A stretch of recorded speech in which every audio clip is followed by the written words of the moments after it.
Hey guys, so today I'm going to be filming the first update to my Pan That Palette Challenge, and I'm really excited. I have some really amazing progress to talk to you guys about.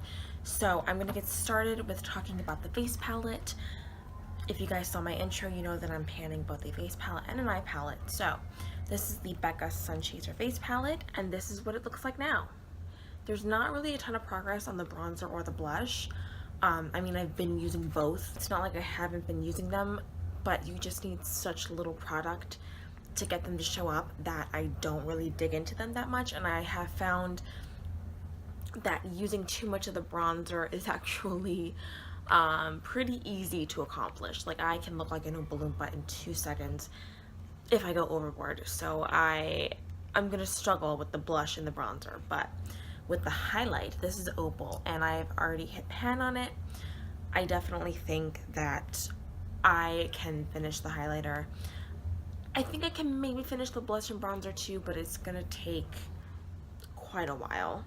I've actually found that I don't love this color of highlighter on my skin as much as I used to anymore, so I've been layering lighter highlighters on top of it, but I'm still getting pretty good use out of it, as you can see, because I do have pretty significant pan. So now for the kind of main event, which I'm sure is what you guys are all here for, my Lorac Pro palette. Now, I've been using this every day, Monday through Friday. I do give myself weekends off from all of my panning items, so I would say that the progress I've made is pretty damn good. Let me just get to it. This is what the palette looks like today. I've hit pan on 4 shadows, and one of them I'm almost done with. I was so worried that I wouldn't have a ton of progress to share with you guys, but I ended up hitting pan on 3 shadows, which is Nude, Taupe, and Espresso, all within the same week, and I hit pan on light bronze maybe 2 days ago. I am thrilled that I have so much progress to show you guys just within my first update. I really was only expecting to hit pan on maybe 1 shadow, definitely not 4 of them, but I'm glad that this happened. So I've been leaving white and cream alone because I'm focusing more on light pink. Light pink is the shadow that I'm using in order to set my concealer and foundation on the lids. Taupe I've been using every day as a crease color. It's a beautiful transition color.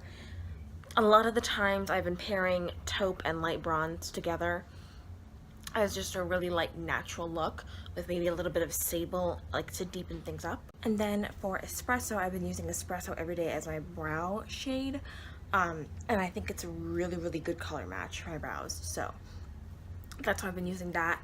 Black I use as an eyeliner, and I have not hit pan, but you can tell I do have a dip in there. For Nude, I've been using this every day as a brow bone highlight, inner corner highlight, and a face highlight. This is how I have blown through it so quickly. I will occasionally mix it with a little bit of champagne. I have a tiny dip in there, but I will get more use out of champagne once Nude is gone, because I will just replace Nude with champagne by using it for the same purposes. Gold I haven't really used. I think gold is going to be a shadow I use more during the summertime, although I do have it on my lids today for Christmas. Today's Christmas. I have it on my lids today, topped off with a little bit of glitter. And light bronze, as I mentioned, I've been wearing a lot of, which was funny because initially I wasn't really sure how I was going to wear it because I don't usually wear colors like this, but I've really fallen in love with it as just a nice, more natural kind of eyelid shade when I'm wearing taupe in my crease. And like, that's just like my quick go-to look. I did film a video on that, which should already be up on my channel. Pewter, admittedly, I have not used a whole bunch. I've used it once or twice, but it's one of the more cool toned shadows. I do reach for shades like pewter during the colder months, but it's not one of my favorite shadows, so I'm gonna have to try to figure out how I like it best. I did wear it kind of paired with garnet. I put like garnet on like the outer corners of my lid, and I did pewter on like the from the middle of my lid to like the innermost corner. and I liked it. It wasn't my favorite look. Pewter's just not my favorite shadow on me. Garnet, I have a little bit of a dip in because I've been using that mostly as a lower lash line color, and I have also used it a couple of times on my lids. Deep Purple, I don't have a dip in at all, but I have been using it to deepen out my outer V. But the reason why there's hardly any progress in this is only because I use like the smallest, littlest, most like a little baby amount of it. Slate is a shade that admittedly I've only used once this month. It's just not a shade that I reach for. If I do reach for it, I put it on my lower lash line if I'm going for a more like smoky, cool toned wintry look, which I might be doing a lot more in the month of January. Now for the 1 month 1 palette portion of this, for the month of December, I was working with my Natasha Denona Joya palette. And I absolutely adore this palette so much. I didn't use every shadow in this palette. I didn't use this gold, and I didn't use that peach color. The color that I did use the most was probably like this matte red. It is so, so beautiful in the crease. I have just absolutely fallen in love with this palette based on this color alone. It worked so well with the other colors from my Lorac Pro palette. This shade as well is a gorgeous, gorgeous shadow. I'm sorry if the angles keep changing. I've had to stop filming this video like 4 times already, but anyway. Back to Natasha Denona. This shadow is absolutely stunning. I've used this shadow. This shadow is more like a bronzy, toppery kind of shadow.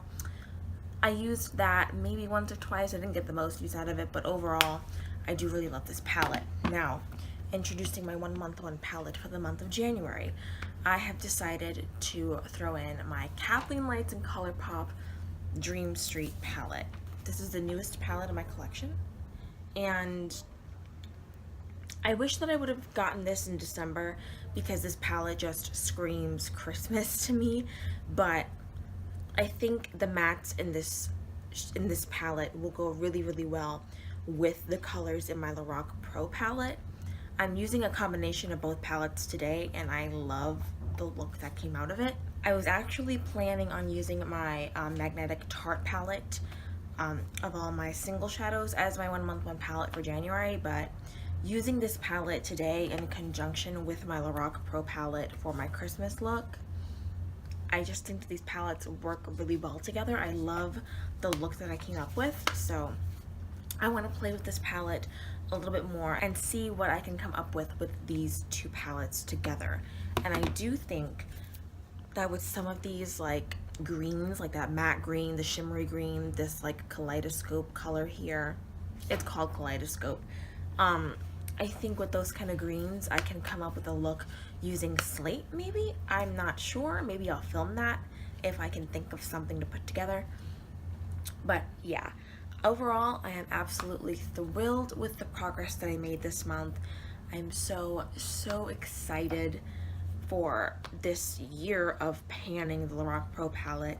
By the way, this is going up January 1st. So I hope you guys had an incredible Christmas, and I hope you guys have a very, very happy new year. And please subscribe to make sure you can stick around for the next one, and I will see you guys in my next video. Bye!